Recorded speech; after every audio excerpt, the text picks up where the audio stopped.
9 de diciembre de 2025, soy Valentina Torres Sánchez y continuamos en Directo a América. Revisamos los hechos que son noticia a esta hora. Tras su reunión con Volodymyr Zelensky, el Papa León XIV dijo que es necesario lograr urgentemente que la diplomacia lleve a una paz justa y duradera en Ucrania. El mandatario, por su parte, reiteró que no cederán territorio pese a la presión de Washington. Continúan los ataques a lo largo de la frontera entre Tailandia y Camboya un día después de que se rompiera el alto el fuego. El presidente del Senado camboyano dijo este martes que su país luchará ferozmente, al tiempo que miles de personas buscan huir de la zona. El fiscal general de Honduras ordenó la captura del expresidente Juan Orlando Hernández, indultado la semana pasada por Donald Trump de su condena en la Unión Americana por narcotráfico. Esto mientras el país continúa en máxima tensión en medio del prolongado escrutinio de las elecciones y sin saber quién será el presidente.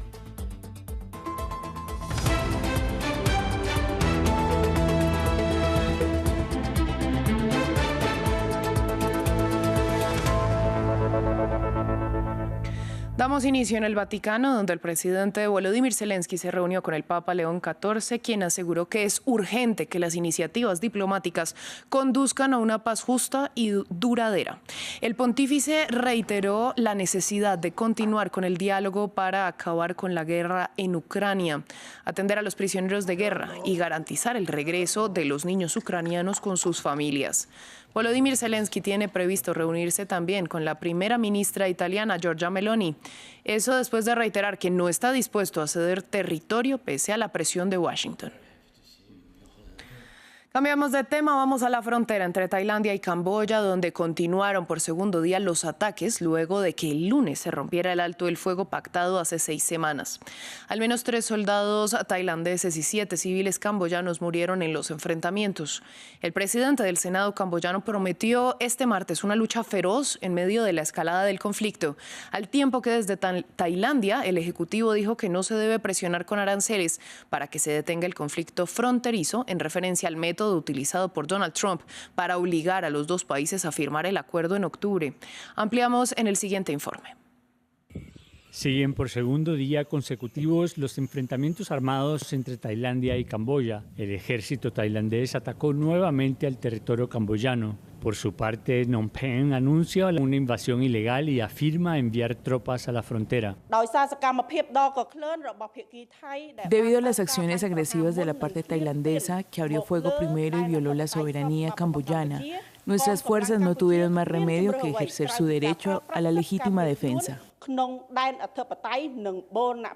Los enfrentamientos se reanudaron este domingo en la noche, 6 semanas después de la firma de un acuerdo de alto al fuego negociado por el presidente estadounidense Donald Trump. Desde entonces, ambas partes se han culpado mutuamente de violar la tregua. Durante la noche del lunes al martes, el ejército tailandés abrió fuego en la provincia camboyana de Ban Thi Minh Si.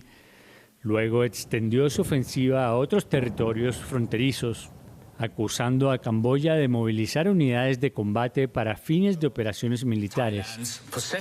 Las operaciones militares de Tailandia continuarán hasta que Camboya cambie su postura, por ejemplo, retomando la verdadera senda de la paz. Desde hace más de un siglo, ambos países se enfrentan a lo largo de la frontera de 817 kilómetros. Los últimos combates ocurridos en julio obligaron a evacuar a unos 300.000 residentes.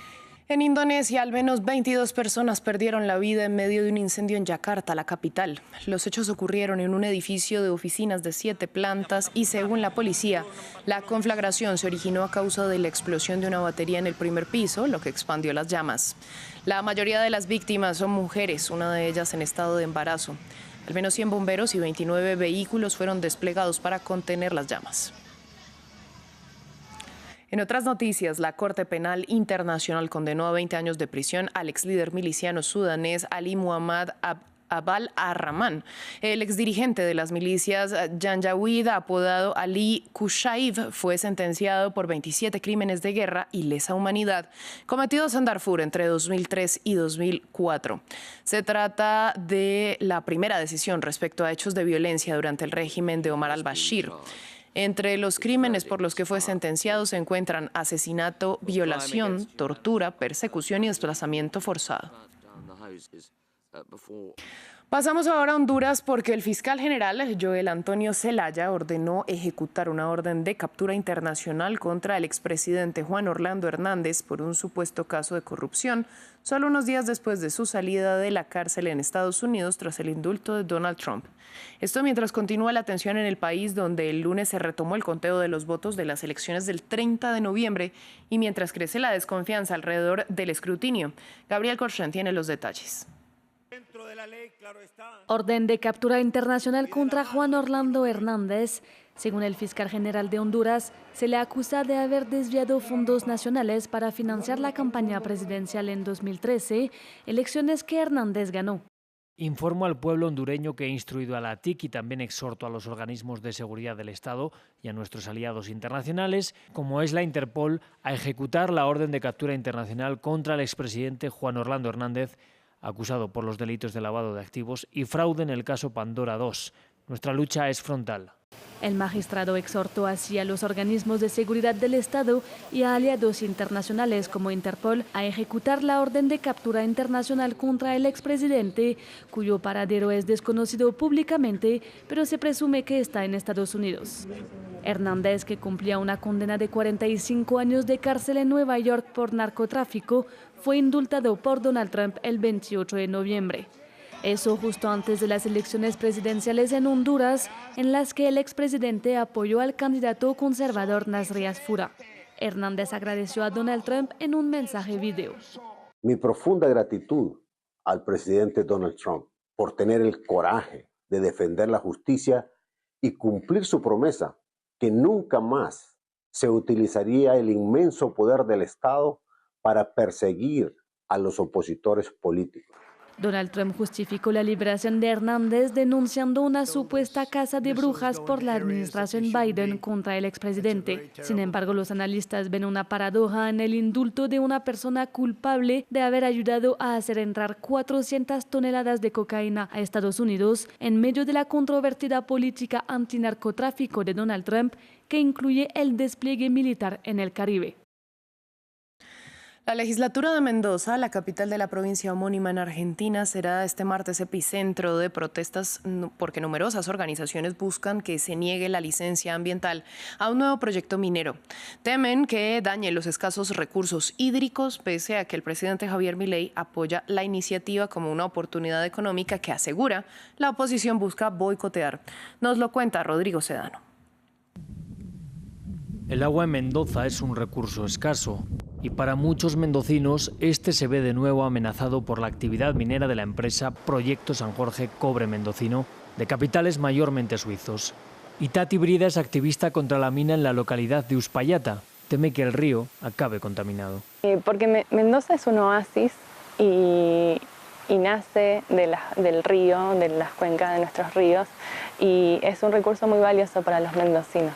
Entendemos que regalar nuestro recurso más preciados para actividades extractivistas es regalarnos totalmente al saqueo y a la muerte de nuestra provincia, de nuestros ríos.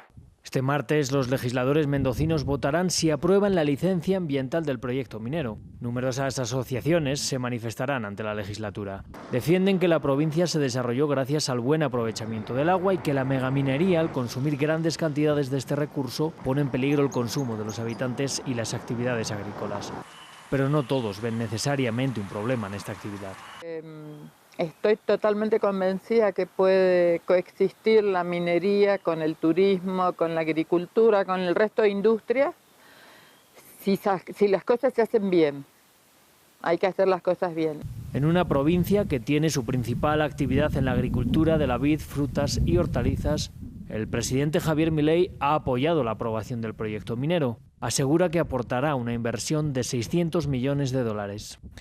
Así llegamos al final de esta emisión de Noticias en France 24. A ustedes les agradecemos su sintonía. Les recordamos que pueden ampliar todo nuestro contenido en la web france24.com y seguirnos en nuestras redes sociales. Quédense con nosotros que volvemos en breve.